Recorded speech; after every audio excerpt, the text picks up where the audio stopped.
Jorge, nada, empecemos por el principio, si te parece. Contanos un poquito, para todos los que no te conocen, eh, tus orígenes en esto siempre anda todo lo atrás que quieras, teniendo en cuenta que estamos hablando siempre de generación de contenido y todas estas cuestiones, pero contanos un poquito cómo empezaste. Sí, bueno, en principio, no sé qué tan atrás. Hay una historia que a mí me gusta mucho, que es cómo empezó todo. Básicamente, que uno tiene esos puntos donde reconoce mirando hacia atrás dónde empezó. Yo la verdad que tengo una historia como atípica, porque básicamente mi formación es una formación distinta.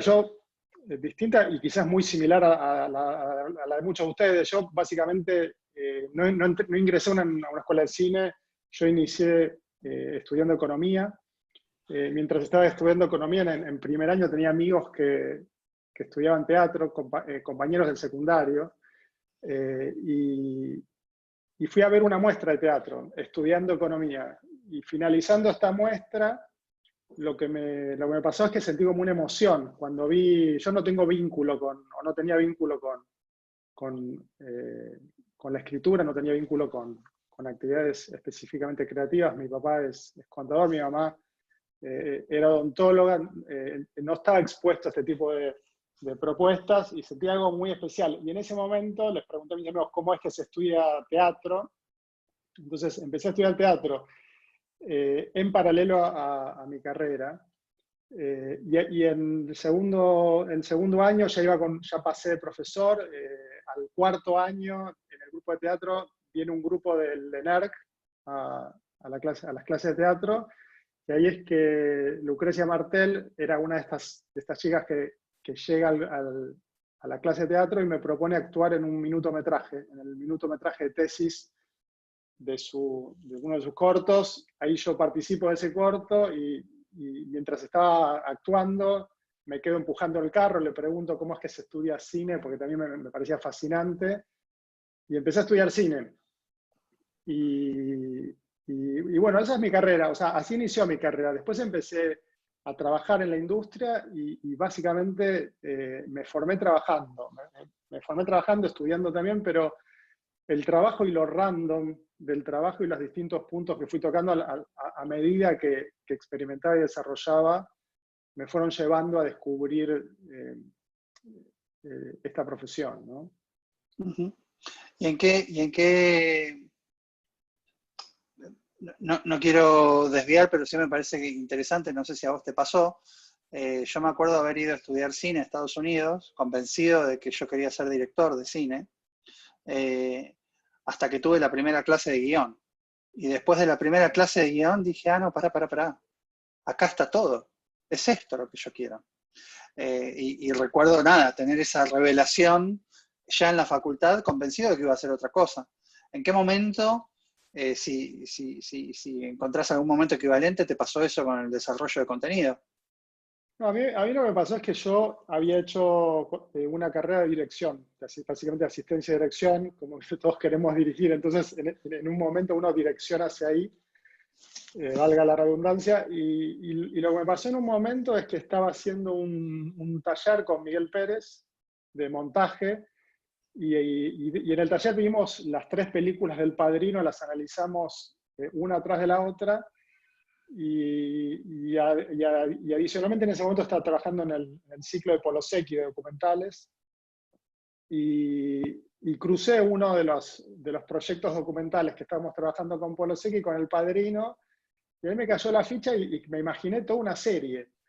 Entonces me puse a escribir la serie y no sé, en un mes escribí todo como la Biblia. O sea, nunca había escrito realmente, nunca me había sentado a escribir, pero tenía había visualizado todo el proyecto, ¿no? Entonces escribí como la Biblia, escribí un primer episodio, y me acuerdo que le llevo. No sabía muy bien qué hacer tampoco con eso, porque yo igual tenía como cierta iniciativa a armar proyectos y armar dinámicas de construcción de contenido, pero no desde un lugar de guionista. En este caso empecé a ver productores y voy a ver al productor de Sebastián Borestein, que le llevo el guión y en ese momento me dice, bueno, no sé si Sebastián va a tener tiempo de leerlo, porque la verdad que está grabando, está con muchas cosas. Yo le digo, bueno, pero ¿querés que te lo deje? ¿No te lo dejo? ¿Cómo hacemos? Me dice, bueno, déjamelo. Fue que le dejo el material y a los 15 días me llama y me dice, mira, Sebastián, te quiero conocer porque le pareció muy bueno lo que escribiste. Y ahí fue, bueno, fue que finalmente ese proyecto terminó no concretándose, pero lo interesante para mí, y es lo que yo descubrí a lo largo de mi carrera, es que un proyecto no te sirve para que salga ese proyecto, pero te sirve para interconectar otros proyectos. Entonces, seguramente yo siempre digo, nunca me sale el proyecto que quiero que salga, pero siempre lo que me pasa es que el proyecto que estoy haciendo, yo sé que va a generar un proyecto, que es muy probable, el 80% de probabilidad de hoy a que el proyecto que estoy haciendo no funcione, pero sí va a funcionar otro proyecto. Y así me pasó en toda mi carrera. O sea, desde ese primer proyecto a todos los que fui estructurando después, les diría que el 80-90% de los proyectos que uno genera, algo producen, pero es muy probable que no produzcan lo que uno quiere que produzca. Y creo que, Totalmente de acuerdo. ¿no? Y creo que la habilidad que uno tiene que tener es darse cuenta de cuándo uno tiene que pivotear, cuándo uno tiene que entender que lo que generó otra cosa y escucharlo, porque a veces si uno se queda obcecado que tiene que ser el proyecto que pensó, se queda en ese proyecto y probablemente nunca salga.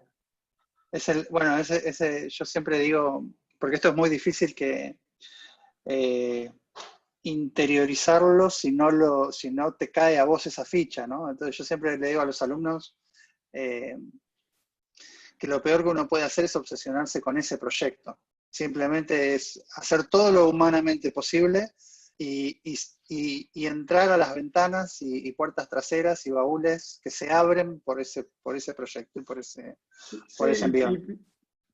Y parte de la metodología mía de trabajo tiene que ver con eso. O sea, yo trabajo en capas y lo que yo propongo en principio es trabajar en capas.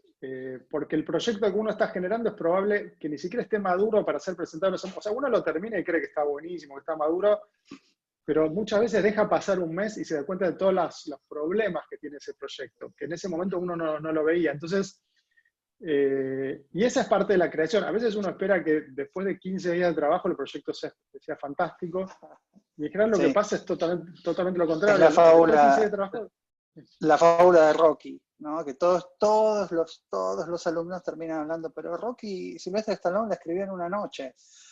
Bueno, supongamos que sí, digamos. Es un caso en un millón. De eso me parece muy interesante. Yo tengo un amigo que es músico y estamos hablando justamente de eso. Él lo que me decía, es un músico que estudia tiene mucho conocimiento de historia de la música, y lo que me decía era que el problema de todo esto lo tiene el biógrafo de Beethoven. Y lo que me decía, que es muy interesante, me decía que el biógrafo de Beethoven, cuando empieza a generar la biografía, como Beethoven era un genio, construye este verosímil de que los genios no bocetan, no tienen bocetos. Entonces, destruyó todos los bocetos de Beethoven y generó un verosímil de una persona que tiene todo en su cabeza y que en 5 minutos lo plasma. Entonces, ese marketing, que fue buenísimo, porque construyó un genio desde una lógica que ninguno de nosotros puede crear algo en la cabeza y plasmarlo de una, empezaron digamos, la historia de la creación empezó a tener este ángulo, donde si uno no crea todo de una, está mal. Y de hecho a mí me pasa a veces que empiezo un proyecto y digo, ¿cómo lo voy a hacer? Y la respuesta es paso a paso. O sea, la respuesta es, vamos haciéndolo mal y va a quedar mal al principio, pero hay una dirección intuitiva que a uno lo va llevando. Si uno pretende sentarse y estar inspirado y que la metodología sea cómo encuentro la inspiración, es muy probable que no logre, que se frustre muy rápido. Entonces, hay gente hiper talentosa que al no ver plasmado lo que quiere hacer en una primera pasada, entra en este loop de dejar proyectos, porque en esa primera pasada no encontró lo que pensaba que iba a encontrar. Y la realidad es que el loop hay que sostenerlo y hay que sostenerlo en el tiempo. Y esto de sostener el tiempo hace a la calidad del proyecto. Y metodológicamente hay que incorporarlo. Cómo uno sostiene a lo largo de 3 años una idea, a lo largo de 15 años, a lo largo de 20 años. Yo tengo proyectos, de hecho, este proyecto que les contaba, este primer proyecto que escribí, hoy yo lo estoy reescribiendo de alguna forma. Y no es el mismo proyecto, es otro proyecto que hoy tiene distintos matices. O sea, yo creo que a veces la habilidad es esto, es de volver a revisar lo que uno tiene, recauchutarlo y volverlo a sacar, reformularlo, porque de eso se trata la creación, de reformular algo que existe y volverla a tunear y tirarla a un equipo que también, como yo digo, la cascotea, porque es bueno cascotear los proyectos, porque el cascoteo no de uno, sino de otros, es el que nos tiene que hacer entender dónde están las debilidades y lograr fortalecerlos también, ¿no? Totalmente de acuerdo. Jorge, contanos un poquito, que me parece interesante, no solo desde el punto de vista del programa periodístico de entretenimiento de la tarde, sino desde el punto de vista de cómo es trabajar en una corporación como es The Walt Disney Company. Contanos cómo llegaste ahí y cómo fue de alguna manera casi una década ahí adentro. Sí. Y más, a ver, perdón, tengo a mi gata que está... Sí, tranquilo. Tengo situación de gata queriendo entrar al cuarto. Disculpen. No, por favor.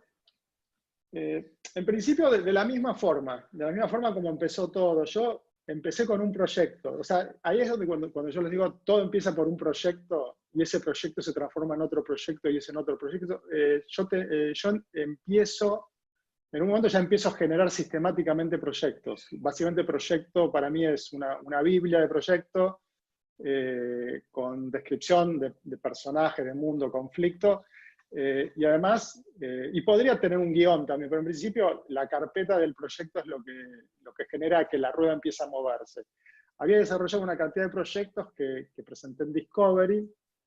En Discovery avanzamos sistemáticamente, y a raíz de varios de estos proyectos me terminan llamando de Fox. O sea, Discovery no generó nada, pero una de las personas con las que estaba trabajando en este proyecto termina en Fox. Y me dice, mira, estaría bueno, no que hagamos uno de estos proyectos, sino que la energía y la iniciativa que vos tenés en generar todos estos, la pongas ahora en este proyecto de Fox.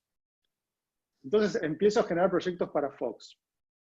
Dentro de la dinámica de trabajo con Fox, me especializo en Fox Kids, que es el canal infantil, o sea, es uno de los canales con los que estaba trabajando. Básicamente, en esa instancia, inclusive a mí en un momento me proponen producir, yo en ese momento tampoco producía, y lo que les transmito al equipo de Fox es yo no produzco, y me dijeron, bueno, si te animás, podés producir también. Y ahí también empecé a producir. O sea, yo la verdad es que no es que solamente desarrollo contenido. Yo produzco, desarrollo contenido, tengo una visión de dirección, me embarco en los proyectos del showrunning, dirijo construcción musical. O sea, básicamente trabajo en las distintas áreas de una producción, donde el contenido, si bien el contenido es el foco, me especializo en otras áreas y no exclusivamente en el desarrollo de contenido y de guiones, sino que intervengo en las distintas áreas de la puesta en escena del proyecto. ¿Y cómo pasamos de Perdón, Fox? no te conté lo de... No te Tranquilo. contesté nada. Y a raíz, en un momento, yo ya venía trabajando 3 años con Fox Kids, de hecho con Fox Kids escribía, producía y dirigía, y Disney compra Fox Kids. Compra la señal Fox Kids para hacer un canal que se llamó Fox Kids inicialmente, pero propiedad de Disney. Después el canal pasó a llamarse Jetix, y ahora se llama Disney XD. cuando Disney compra Fox Kids, básicamente el equipo de Fox no se iba a cambiar de empresa y se generó una búsqueda de posiciones para hacerse cargo de la señal Fox Kids. Básicamente perdón.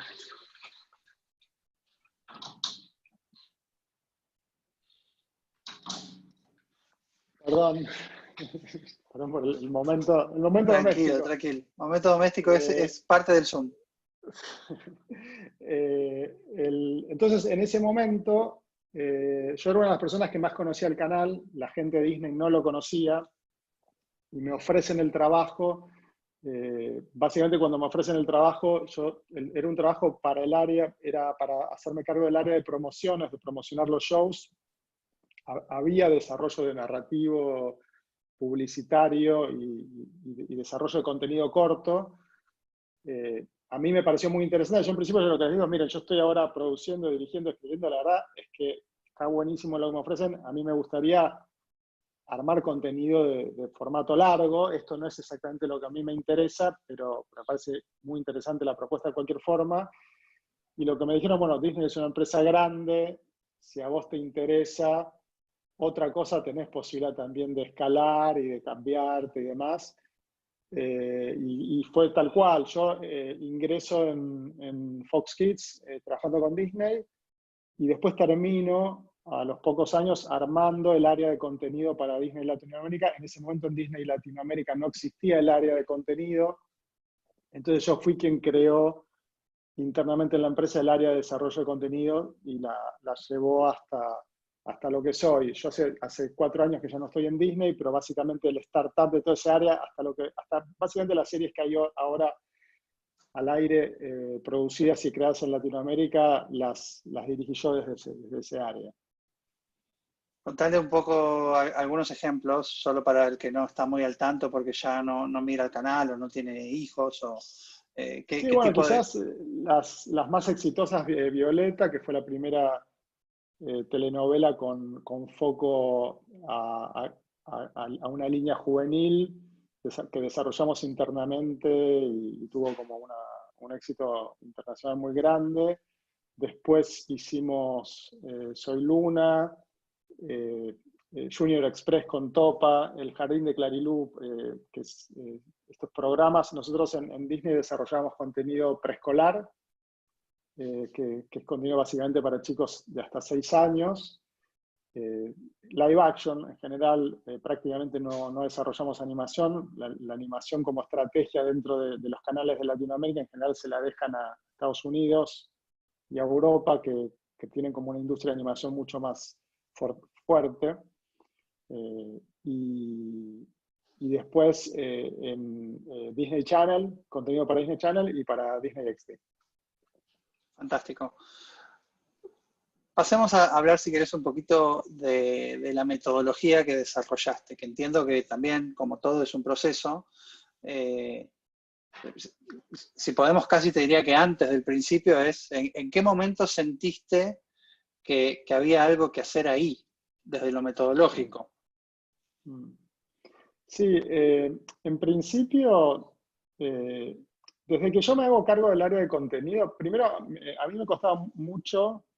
Perdón, Jorge, una cosa que me gustaría pedirle a todos los que nos están mirando, a medida que nosotros vamos hablando, por favor, cuando tengan preguntas, las tiran al chat. No duden en ir preguntando porque en 15, 20 minutos arrancamos con las preguntas y nada, está buenísimo que lo que les surja, las inquietudes que vayan teniendo, vuélquenlas sobre el chat que lo vamos a usar y lo vamos a tratar de responder la mayoría. ¿Ok? Perdón, Jorge, ahora sí. Sí. No, en principio, en relación a mi metodología, primero les quiero pasar la información, les paso al chat del grupo un link a la página, se llama Visual Incubation. En principio es una metodología que está en constante evolución y desarrollo, no es una metodología que está terminada. Yo, a medida que aprendo, la voy actualizando y mi idea es darla y comunicarla porque me parece que es interesante, porque la armé a partir de experiencia concreta de trabajo ahí en la página tengo como una explicación bastante detallada. Inclusive después podemos, cuando tengamos la charla metodológica, inclusive pueden ustedes anotar preguntas y enviar sugerencias porque podemos compartirlas en la próxima llamada. Esto que vos me preguntabas en relación a cuándo comienza esta, no sé si necesidad o esta visión de crear una metodología. En principio, yo desde que empiezo a trabajar en Disney, lo que me pasaba era que tenía que explicarle a un montón de gente que era cómo trabajaba y qué era lo que yo necesitaba y qué esperaba de ellos y qué ellos podían esperar de mí.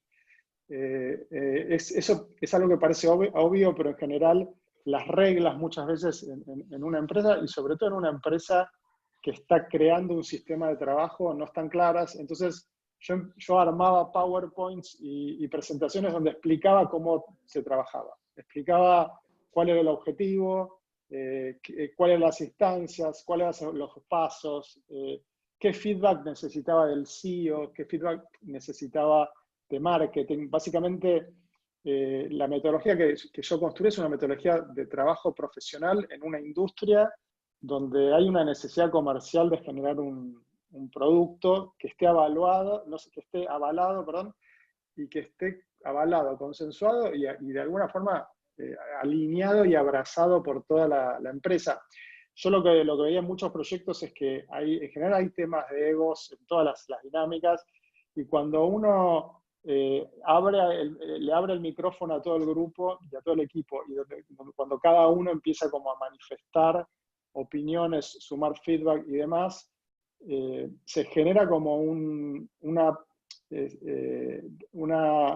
autoría de cada una de estas áreas en relación al proyecto. Cada uno empieza a formar parte del proyecto y la voz de cada uno de ellos es interesante. Y cuando uno da este lugar, es buenísimo porque también se generan, en esto que yo decía, en estas capas de trabajo donde uno cascotea el proyecto, uno le permite a la empresa, al grupo, cascotear el proyecto. Y muchas veces este cascoteo lo fortalece un montón porque todos tienen algo que decir en un contenido. Y para presentar un proyecto en una empresa donde hay gente muy, muy heterogénea, donde está de golpe el CEO de la empresa que no se sienta a leer un guión, yo creo una forma de trabajo donde el pitch y la presentación de los proyectos tienen un componente visual muy grande, porque lo que hace falta es feedback casi de storytelling, donde uno se sienta con un chico, te puedes sentar con tu hijo o con tu hija y le contás un cuento desde el storytelling y te va a dar un feedback. Y muchas veces ese feedback está conectado con la emoción que le produce a uno la narrativa y que tiene algo de verdad. O sea, esos feedbacks son muy importantes. A veces uno no los escucha y cuando no los escucha no los incorpora, y cuando no los incorpora los contenidos quedan como endurecidos, ¿no? Porque no se flexibilizan con el feedback de los otros. A mí en un evento una persona me dice, a mí me pasa que yo no logro que mis proyectos se tomen y se hagan y demás. ¿La persona que trabaja en la compañía? No, en un evento, Ok. un evento abierto, y yo le pregunto, ¿vos tenés hijos? Digo, pues nosotros trabajamos, por lo menos yo trabajo en la industria de contenido adolescente, infantil. Me dice, sí, y digo, ¿y qué dicen los chicos de tus proyectos? Y me dice, los hijos son muy duros con sus opiniones. Entonces yo le digo, bueno, pero por ahí hay algo que tenés que escuchar de tus hijos que va a fortalecer tus proyectos, porque si son muy duros con tus... A mí me pasa, ahora yo, con mis hijos yo trabajo mucho desde ese lado también. O sea, tengo la suerte de crear contenido infantil y adolescente, entonces lo comparto con mis hijos. Y es verdad, los hijos son muy duros, pero solo dicen la verdad, ¿no? O sea, son muy duros y te dicen, esto es malísimo, esto no funciona. Eh, Estos diálogos me hay una frase que no sé si la conoces, me da cringe, ¿no? esta cosa es que me da vergüenza ajena, me da cringe.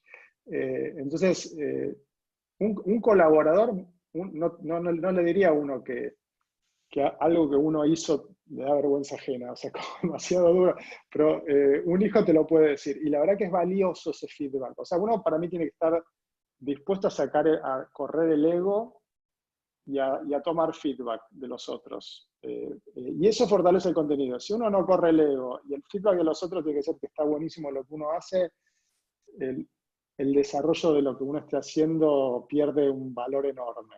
Y Sí, sí. metodológicamente, sí, perdón. No, sin lugar a dudas, y son proyectos que en general terminan en la nada. Porque no.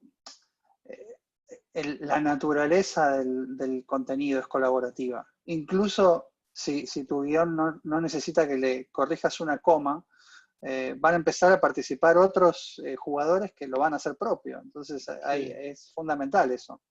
Sí, y en los equipos de trabajo, primero, mi metodología es de trabajo en equipo, no es una metodología solitaria. Hay otro tipo de metodologías donde uno escribe solo en su casa y se va haciendo preguntas y demás. En mi caso es una metodología de trabajo en equipo y se basa en habilitar al grupo a que sea honesto. Y yo creo que muchas veces el problema es cuando uno arma grupos o que uno no les da la libertad para que puedan ser honestos. Otro problema es cuando uno no está dispuesto a escuchar. Entonces no tiene sentido armar grupos cuando uno no logra percibir lo que los otros le entregan. Y muchas veces hay que generar un esfuerzo muy grande para que el grupo se sienta cómodo y pueda discutir. Porque son dinámicas donde uno es el primero que tiene que decir, a mí este guión que acabamos de pasar no me cierra, me parece que tiene un montón de puntos flojos. Solamente con esa frase uno lo deja y vienen cosas que uno ni se imaginó que estaba flojo. Pero si vos no lográs generar la confianza interna en el equipo para que el equipo cascotee el proyecto se debilita. Entonces muchas veces la construcción narrativa es una construcción durísima, es un trabajo durísimo porque son cascotes al ego de uno. Y muchas veces uno cree que lo que se está haciendo es buenísimo y cuando abre el micrófono a que se cascotee el proyecto, lo que llega no está bueno. Y hay que entender por qué no está bueno. O sea, a veces no está bueno porque uno no logró, a veces, además, la escritura y el armar proyectos de este tipo para empresas y para grupos de trabajo requieren de escribir algo que lo entiende el otro también, ¿no? Porque a veces uno lo escribe y si uno mismo lo dirigiera y fuera el showrunner, quizás no necesita el aval del grupo, pero también en dinámicas comerciales uno necesita que lo que se escribe sea interpretado por la mayor cantidad de gente posible de la forma que uno quiso que se interprete. Y el margen de interpretación es tan grande que ahí también hay riesgos enormes. Por eso la metodología que también yo generé se basa en iniciar el trabajo desde una propuesta visual. Yo no inicio metodológicamente desde la escritura, inicio desde el consenso visual, de cómo serían estos personajes y empezamos a buscar referencias con eso, cómo sería este mundo, empezamos a buscar referencias, las discutimos y después son esas mismas referencias las que se traspasan a distintos grupos de trabajo y permiten alinearnos. Y aún así es muy costosa desde el uso de tiempo de uno alinear en la misma visión a todos los interlocutores, no solo dentro del equipo. No, definitivamente. Casi te diría que es el desafío más grande que tenemos. Casi que cualquier comunicador. Poder asegurarse que lo que estás diciendo está siendo entendido como lo estás diciendo. Sí, ¿no? sí. Empiezan a llegar algunas preguntas, te comparto. Dale. Jorge, si te parece. Mariana Pineda nos pregunta lo siguiente. Generalmente en las metodologías ágiles que mencionás en la página, el usuario o cliente es el foco. ¿O se piensa en él para crear un producto o servicio? ¿Cómo funciona en este caso? ¿Se piensa mucho en la audiencia?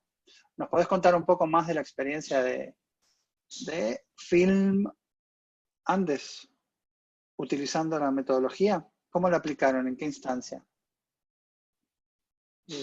Bueno, primero la metodología sí se basa se basa básicamente en tener varios focos, ¿no? Pero uno de los focos es la audiencia y el público para el que nosotros nos estamos proponiendo desarrollar un contenido. Eso es fundamental porque muchas veces uno cree que está desarrollando para una audiencia y en realidad está desarrollando para uno mismo, y uno no es la audiencia. Entonces hay algo que yo siempre digo a mí me gusta, una serie que me gusta es Breaking Bad, pero yo no escribo Breaking Bad, o sea, trabajo para otra audiencia. Entonces tengo que tratar de estudiar esa audiencia, estudiar los trends, las tendencias, las series que hoy impactan, entender por qué impactan. Hay un estudio y hay una metodología de estudio puntual que uno tiene que llevar a cabo para entender esa audiencia. Eso por un lado. Y después, dentro de mi metodología, yo lo que marco es lo que llamo el objetivo de negocio o el objetivo comercial. Y sí, en el objetivo comercial está el cliente, o el cliente, o está el comprador, o está el Instituto de Cinematografía, si es mi cliente, porque mi recurso pasa por ahí. A mí me pasó, justo también mencionaba la experiencia de Film Andes, yo desarrollo o formalizo esta metodología con un trabajo que hice con el grupo de productoras de Film Andes, que fue súper interesante, porque hicimos 2 instancias, y la segunda instancia fue de 6 meses de trabajo, y básicamente ellos estaban muy focalizados en el cliente Inca como cliente, ¿no? Pero el problema que tenían era que el cliente Inca no les cubría el 100% del costo de un proyecto, y además, si se los cubría, el problema que tenían es que el proyecto moría en el Inca. Entonces, yo lo que les empecé a proponer es tener el foco del Inca y trabajar como objetivo comercial el Inca y sumar otro objetivo comercial que ellos lo buscaran. Uno de estos objetivos era un socio comercial extranjero, que podía ser un canal, que puede ser una productora inversora, que puede ser una empresa también. Y hubo una serie de casos muy interesantes donde se empezaron a sumar desde aportes del Inca por un lado a socios comerciales que se sumaban a esa dinámica. Entonces el Inca por un lado viabiliza y los socios comerciales duplican el presupuesto y les permitían escalar los proyectos en presupuesto y en envergadura, en calidad y demás. De ser un proyecto que normalmente tenía una calidad baja para cumplir con el presupuesto del Inca y quedaba en Mendoza y se emitía en un canal digital local, pasaban a ser proyectos que tenían socios internacionales y que podían comercializarse internacionalmente. Ese fue como uno de los objetivos que yo les marqué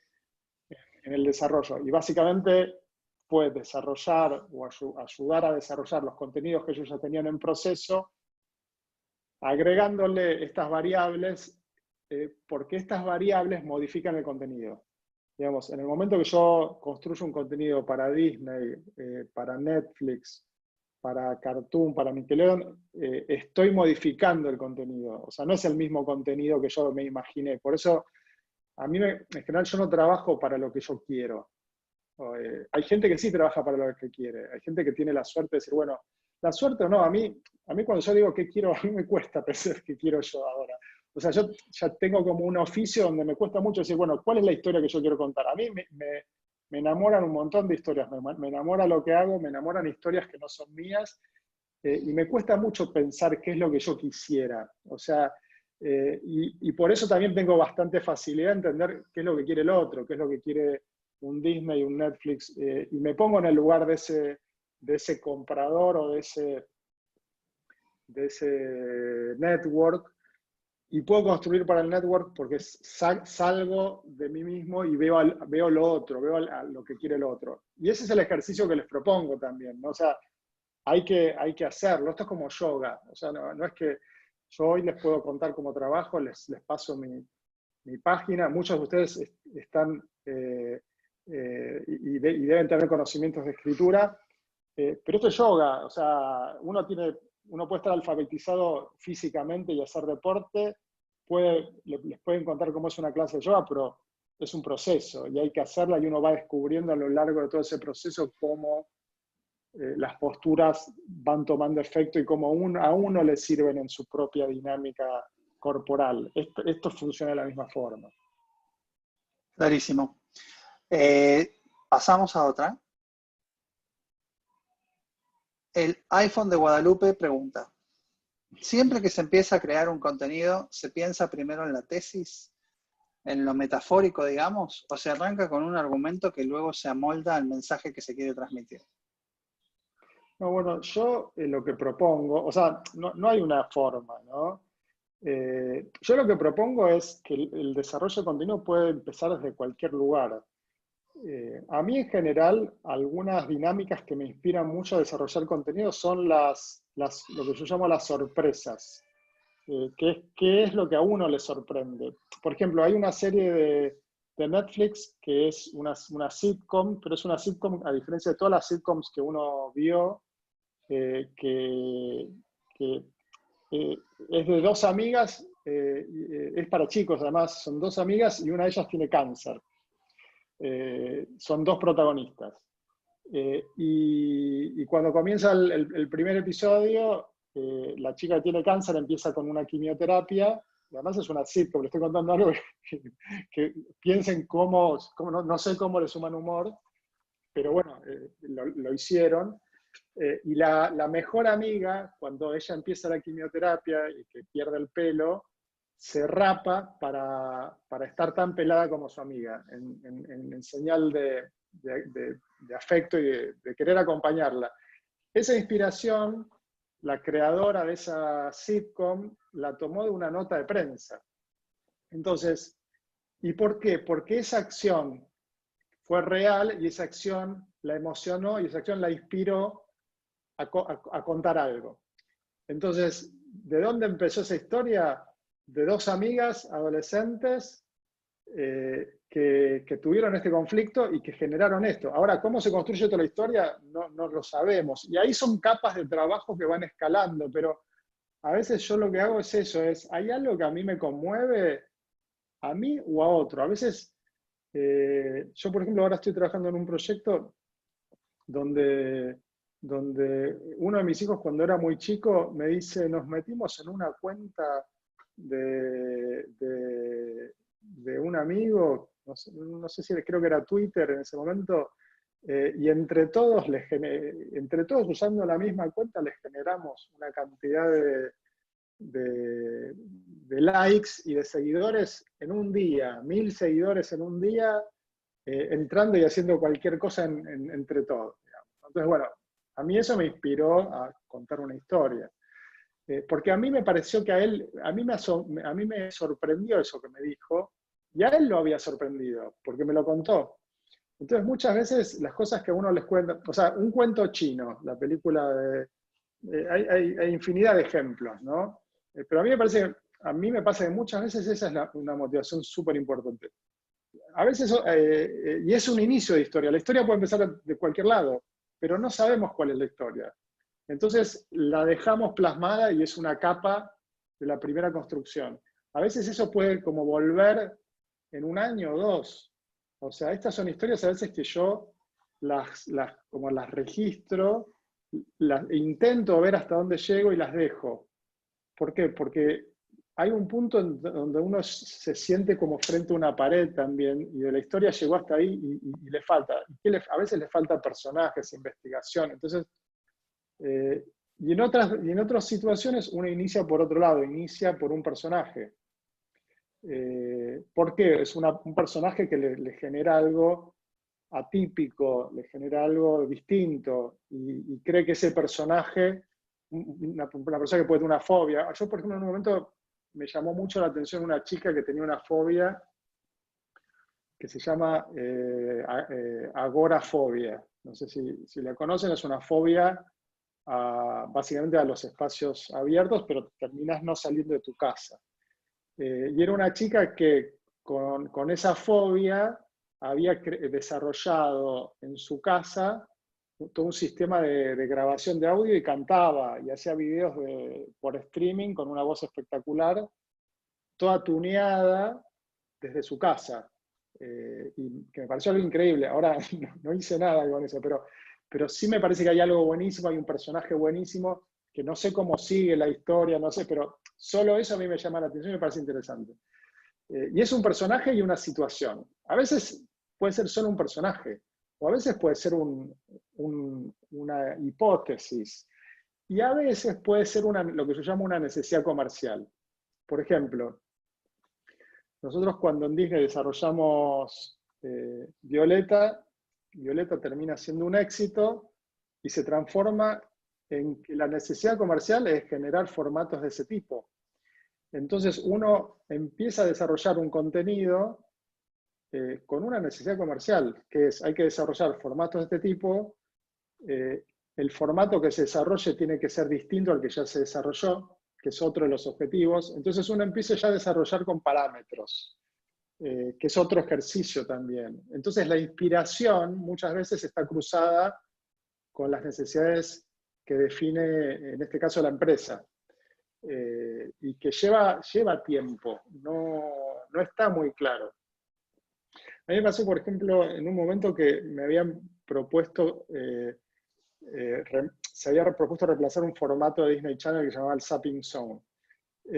Y estuve trabajando en un montón de opciones, ninguna funcionaba.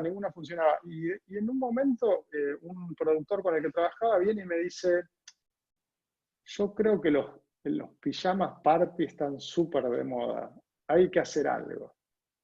Y quedó ahí el comentario. De nuevo, ¿no? Lo que nos sorprende, los pijamas party están de moda. Y eso quedó. Y después, trabajando en este formato de entretenimiento, en un momento les digo, ¿qué les parece si no desarrollamos un formato que sea un juego, que es un juego de pijama party, un juego tematizado de pijama party? Al CEO mucho no le interesó, pero al resto le interesó. Pero bueno, esto también está bueno por el tema del disenso. Yo dije, bueno, hagamos una cosa, yo empiezo a trabajar en el formato, después te lo presento, y si no te gusta lo tiramos, digo, pero no descartemos la idea, porque es una idea, a mí me parece que hay algo, vamos explorándola. Y yo también ahora también me quedo con esto, ¿no? De decir, bueno, sigamos explorando la idea, no nos quedemos simplemente con un no o con un puede ser. Porque a mí me pasó con otros proyectos, un proyecto que he empezado a desarrollar con Topa, que en un momento no funcionaba el proyecto. Y tuve que hacer la otra situación de seguir a decirle, mira, la verdad que no funciona. Le dimos, lo cascoteamos. La verdad que el proyecto no funciona por esto no funciona. Y el CEO me dice, bueno, pero a mí me gusta el proyecto. Y yo digo, no va a funcionar. A mí también me gustaba, pero le dimos con todo el equipo y no le encontramos la vuelta.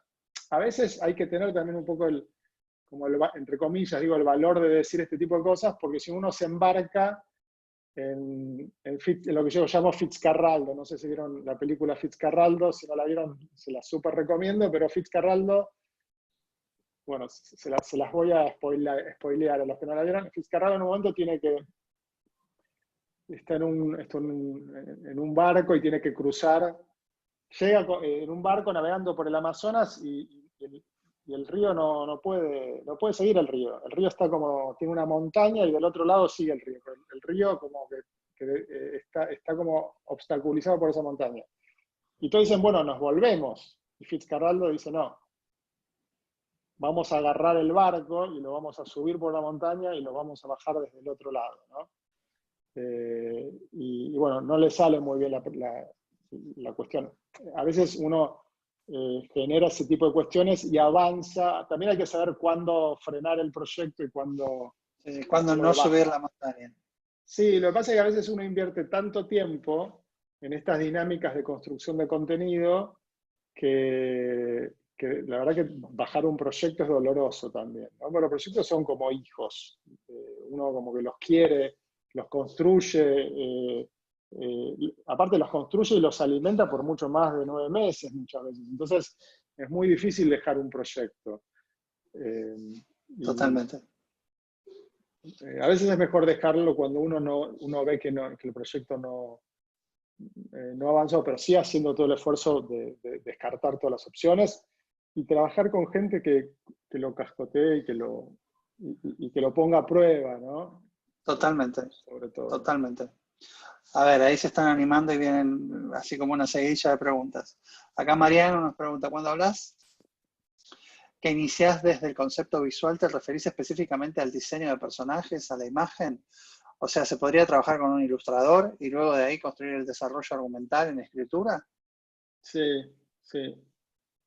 Sí, yo de hecho o sea, la metodología que yo inicié, lo que pasa es que tenemos que entrar más en la metodología, no sé cuánto quieren que avance con Yo eso. te diría que los dejes con las ganas, Jorge, para que lo vean en la clase, porque aparte tenemos muchas más preguntas, que obviamente no sé si llegamos, bueno, tampoco son tantas, pero tenemos varias, y no sé si vamos a llegar con el tiempo.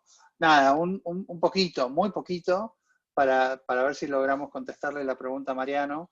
¿Qué implica, no? Porque cuando uno, es verdad, yo entiendo la pregunta que hace Mariano desde el sentido de que a nosotros nos enseñan que el desarrollo del contenido se hace con papel. Y si no es papel, es con la pantalla en blanco de la computadora y un teclado. Sí. Entonces, cuando vos propones una metodología de desarrollo visual, bueno, ¿qué significa eso?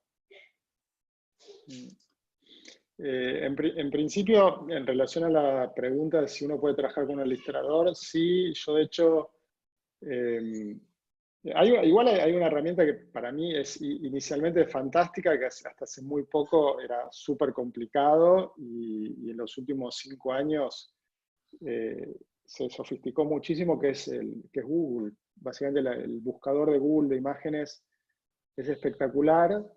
Y nos da como la posibilidad de, antes del ilustrador, hacer toda una investigación de nuestro lado súper, súper profunda.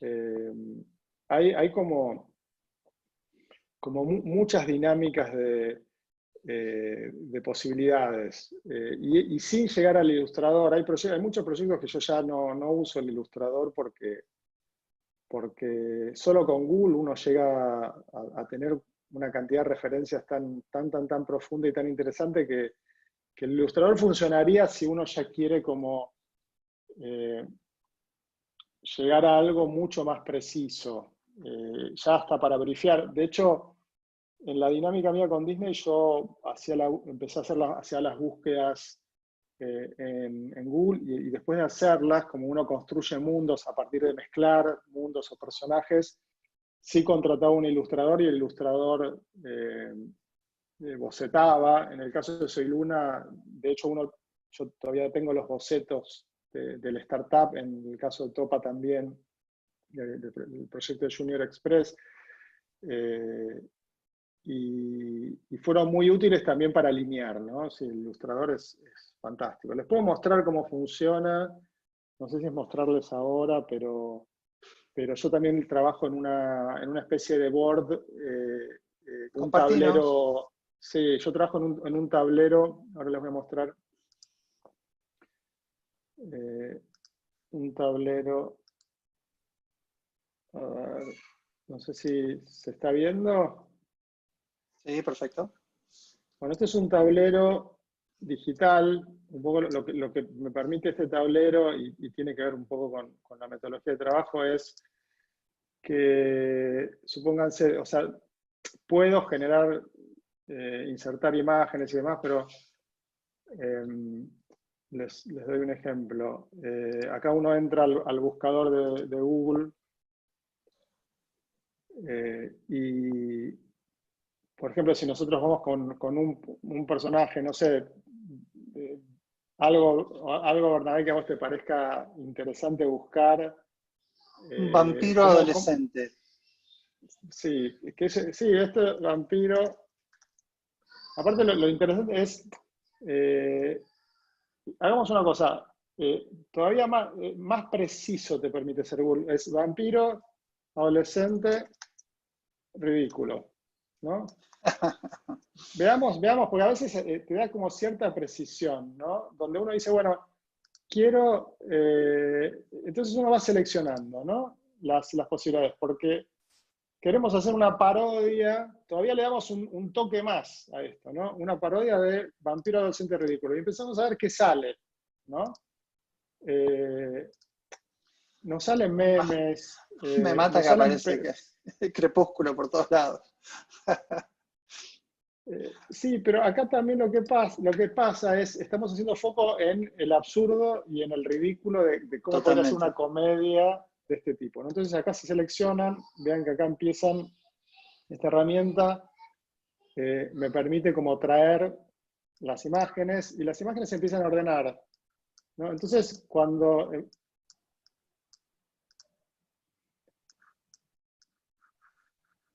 Entonces, a medida que ordenamos las imágenes, nos empezamos a preguntar por dónde pasa el ridículo, qué situación podría ser, series que pueden ser o no de referencia. También una cosa que yo hago bastante es empiezo a buscar sobre el tema.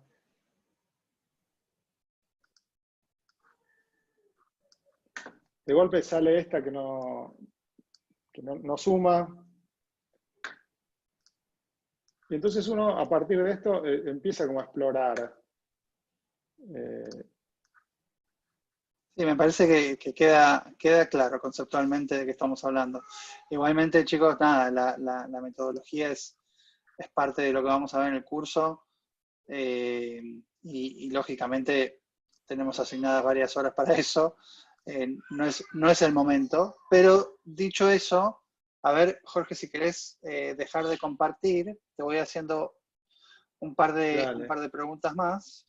Dale, igual para cerrar este concepto, hay algo que Sí, me parece interesante, es que acá ya tenemos un concepto, y solamente con este juego, que después puede funcionar o no puede funcionar, pero es, ¿qué tal si hacemos una serie de vampiros adolescentes de humor? ¿Cómo trabajamos el tema con el humor? ¿Puede haber un concepto? ¿Para qué canal sería? ¿Con qué formato? Hacia dónde lo llevamos? ¿Qué nos inspiran estas imágenes? Eh, eh, por ejemplo, acá hay una chica que tiene un piercing, un vampiro con un piercing acá, que no sé si la ven en la foto. ¿Cómo funcionaría el piercing en el caso de los vampiros? Nos empezamos a hacer preguntas que en el brainstorming general van construyendo o un personaje, o un mundo, o un concepto, y esta es como la primera capa de trabajo. ¿Sí? te pregunto acá una pregunta que me hace Noé Escobar, que ni lenta ni perezosa, y entiendo por qué lo pregunta, pero dice, bueno, ¿cómo sabes qué quiere el cliente? En este caso, las plataformas. Lo sabés primero, uno tiene que investigar, ¿no? O sea, es complicada el saber. Hay algo que tiene que ver con esto que yo les decía al inicio de la charla, que es, muchas veces uno hace un proyecto para que ese proyecto no salga y para que salga otro. No es que uno lo hace para que salga otro, pero la realidad es que uno hace un proyecto que tiene una construcción interesante, la misma plataforma o el mismo cliente le va a decir a uno, mira, esto la verdad que está muy bueno, ya lo tenemos. Entonces uno empieza a generar a partir de eso criterios y dinámicas de búsqueda y metodología. Por ejemplo, uno tiene que estudiar qué hay en el mercado, uno tiene que estar actualizado, seguir publicaciones y revistas especializadas en el formato que uno esté habituado a trabajar. Y tiene que estar actualizado, porque creo que el problema es llevarle a un canal algo que ya esté haciendo. Ese es como el problema más grande que uno tiene en esto. Y para saberlo, básicamente hay que investigar y hay que estar siguiendo de alguna forma las noticias de medios y hablando con gente también que esté haciendo proyectos o buscando y googleando, ¿no? A mí me parece que la mejor herramienta es la búsqueda en medios especializados, que ahora hay muchísima información. Excelente. Y acá por otro lado nos pregunta Sol Buscaglia, ¿qué opinas de plataformas como Field Market Hub como red social profesional para hacer conocer un proyecto? No tengo muy claro. No, Perfecto. no sé si vos tenés información en ese sentido. Pero... Mira, Field Market Hub es... la realidad es que yo no conozco Sol ahí, la tomo yo si les parece. La realidad es que no conozco una red social o una plataforma que no sea un concurso, ¿sí? Que no sea un concurso en el cual escuche historias de éxito a la hora de presentar proyectos. Me parece que la dinámica de los proyectos no funciona así en general. Si no, sería más fácil, tal vez. Y que hay mucho, como dice Jorge, de investigar, de llegar, de conocer, de preguntar, y digamos, hay una maleza que hay que atravesar, que está en algún punto diseñada. Esto ya es una opinión, ¿no? Digamos, entre tu proyecto y un comprador hay a veces un ejército de personas o un ejército o una pared que pareciera impenetrable, y que hay algo, yo me lo tomo así al menos, a lo mejor me sirve pensarlo de esa manera, que bueno, que mi trabajo es tener el proyecto correcto y creer lo suficiente en el proyecto como para derrumbar esa pared y para atravesar esa maleza. Entonces, los hachazos o los martillazos contra la pared de a poco van abriendo los espacios de luz y va apareciendo la gente correcta para, para pimponear o para generar los proyectos sucesivos que van a ser los que te terminen abriendo esa puerta. Entonces, no podés evitar, en mi experiencia, digamos, y de la gente que yo conozco que se dedica a esto, no, no se puede evitar el parto de la colocación del proyecto, digamos. Y las plataformas que en teoría venden esa facilidad, bueno, no conozco a ningún profesional que haya salido de ahí o que pueda testificar de que eso es un camino viable o factible, lo cual no significa que no lo sea, ¿eh? Simplemente digo, yo no lo conozco a esa persona. No, sí, yo lo que estoy ahora probando, yo también hago como ciertas investigaciones en las que yo mismo financio la investigación y el desarrollo, y estoy haciendo un proyecto en Wattpad. Wattpad es una plataforma de escritura que te permite generar novelas digitales que vas publicando un capítulo por semana o cuando lo quieras publicar. Y lo que hice es que sumé al equipo a una escritora de Wattpad.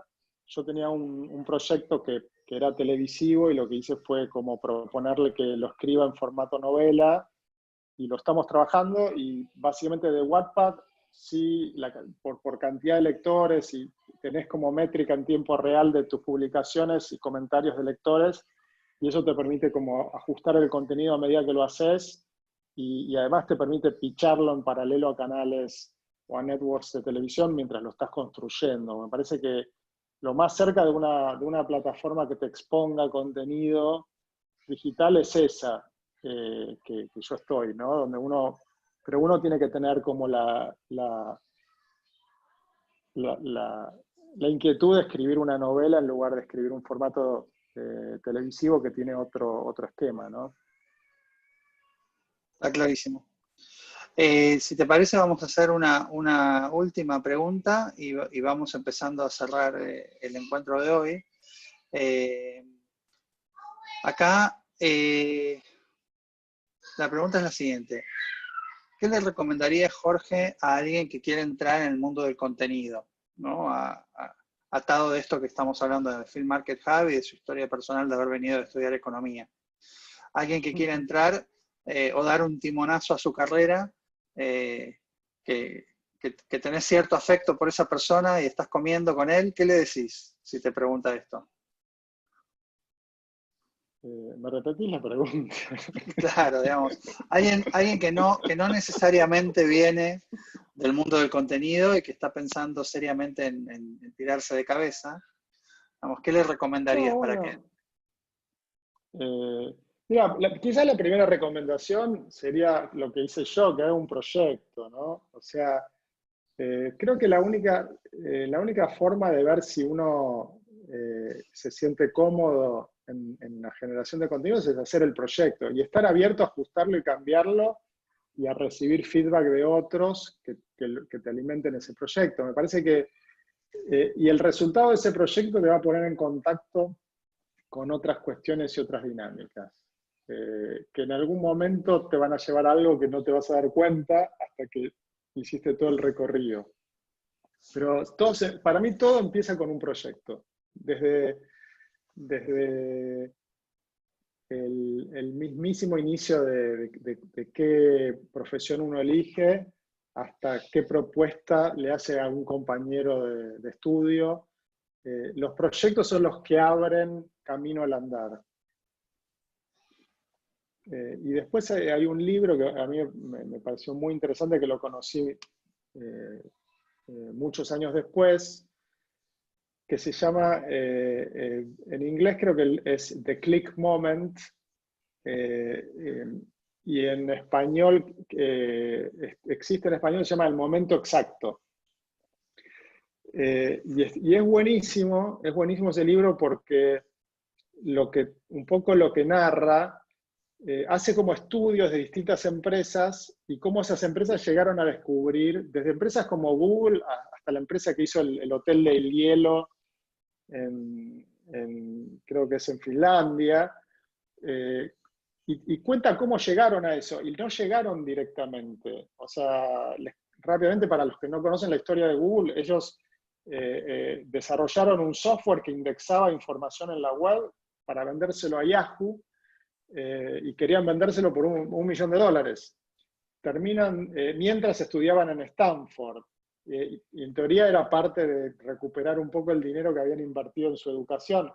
Y lo que terminó pasando es que cuando empiezan a negociar con Yahoo, llegan a $800.000, está el contrato para ser firmado, para que les compren el indexador de Google, o el que fue después el indexador de Google, y en el momento que van a firmar, el CEO de Yahoo dice: ¿para qué queremos comprar un indexador por $800.000 si los buscadores no son negocio?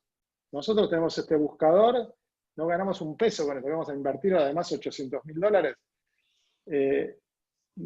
Se canceló la compra y ellos se quedaron con un software y dijeron: ¿qué hacemos con esto?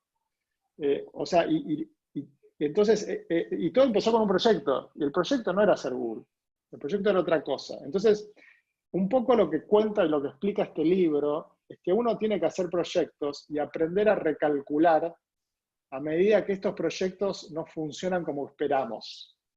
Y el desarrollo de proyectos de contenido funciona de la misma forma. Y de hecho, cuando uno escribe, hay una palabra muy interesante que se llama plotting en inglés. El plotting es a lo que uno se refiere con generar la trama. Y plotting, en realidad, viene de la navegación. Cuando uno navega, lo que tiene la navegación marítima es que uno no puede nunca navegar en línea recta, por las corrientes, por los vientos. Uno navega, uno traza un recorrido y el recorrido va esquivando un montón de obstáculos, mareas, corrientes, boyas, profundidad del río, del mar, y eso nos genera que el trayecto no sea directo, sino que el trayecto sea un trayecto de línea de puntos irregular. Y eso tiene que ver con la vida, con la navegación y con la escritura. Entonces, y uno tiene que estar preparado para esta irregularidad y estar escuchándola para tomar decisiones. Si ustedes desarrollan esta habilidad, el primer proyecto es muy valioso para entender si es por acá o por otro lado. Pero tienen que desarrollar esta habilidad, estar atentos y recalcular en base a eso, ¿no? Está buenísimo. Y una última muy concreta. Fabricio nos pregunta: ¿hacer un proyecto se refiere a la Biblia solamente o también el guión terminado de ese proyecto? En principio, si es para televisión, la Biblia del proyecto para mí es como el inicio de todo. No trabajaría en el guión. Porque básicamente los ejecutivos de canal o los pitch que uno hace y las presentaciones inician discutiendo la Biblia. En algún momento, si la Biblia pasa por varios filtros, piden el guión. Y si uno tiene el tiempo de desarrollar el guión, está bueno también desarrollarlo, porque el guión también fortalece la Biblia o nos muestra hasta dónde la Biblia funciona o no funciona. Pero para iniciar un proyecto, la carpeta de proyecto, inclusive una carpeta de proyecto sintética, sin llegar a una Biblia súper extendida, es suficiente. Yo creo que a vos te pasé, Bernabel, la Biblia de Stranger Things, que está buenísima, o sea, No, no sé, no me la compartiste, pero ahora me diste esa ganas. te la voy a pasar para que la compartas con el grupo, es fantástica, porque ahí te das cuenta cómo empieza un proyecto. Y no empezó ahí el proyecto, porque la Biblia tiene una construcción muy interesante, y lo que tiene es algo como que te pone en la cabeza de los creadores del formato, y te explica por qué ese formato ellos creen que va a funcionar, y te van seteando en la historia. Y la verdad es súper interesante, porque está bien hecha, es clara, no es pretenciosa, y básicamente es una forma de encarar una historia para contarle a otro, ¿no? Y para involucrar a otro cuando la lee. Buenísimo. Te tomamos el compromiso de compartir la Biblia. Buenísimo. Bernardo, ¿estás por ahí? Sí, sí, estoy acá. No sé si te gustaría hablar con los chicos, darle un cierre a la charla. No, simplemente agradecerle de vuelta a Jorge la charla, y agradecerte de vuelta a vos, Bernabé, por llevar a cabo la entrevista. Yo me quedaría escuchándolos. Sé que todos tenemos cosas para hacer, y como decís vos, mejor dejarlos con ganas de seguir viendo el próximo capítulo, ¿no? Totalmente. No sé si querés comentar un poco la charla que viene, que creo que también es súper interesante, sobre el tema de contenido generado por usuarios y eso. Sin duda, sí. En 2 semanas vamos a estar con Bárbara Faktorovich, una de las fundadoras de Masses, que es básicamente una aplicación para hacer casting colaborativo y generar contenido, plantear propuestas para que la gente pueda generar el propio contenido que luego tendrá un uso comercial, ¿no? Digamos, contenido generado por usuario con fines específicos, ¿no? Ya sea de negocio o narrativos. De hecho, con ese sistema se filmó la película En Cuarentena Argentina, Murciélago, si no me equivoco. Y nada, fue muy interesante todo el proyecto, y me parece que va a ser valioso que lo entiendan. Así que bueno. Bueno, muchas gracias de vuelta a todos. Vamos a compartir esto en nuestro canal de YouTube, y muchas gracias de vuelta a Jorge y a Bernabé. Y bueno, esperamos vernos en la próxima charla, y a los que les interese en el curso, que bueno, en la página de la escuela van a encontrar más información. Jorge, gracias por estar. Bernardo, gracias por ser el anfitrión, y gracias a todos los que vinieron. Sí, gracias a todos por el interés. Muchas gracias. Y bueno, después si quieren anotar las preguntas, me parece que estaría buenísimo empezar la clase que hagamos con preguntas, porque veo que quedaron muchas colgadas, y estaría bueno retomarlo también. Así que bueno, muchas gracias por el interés también. Bueno, un abrazo, buenas noches, chau, chau. Adiós. Hasta luego, gracias.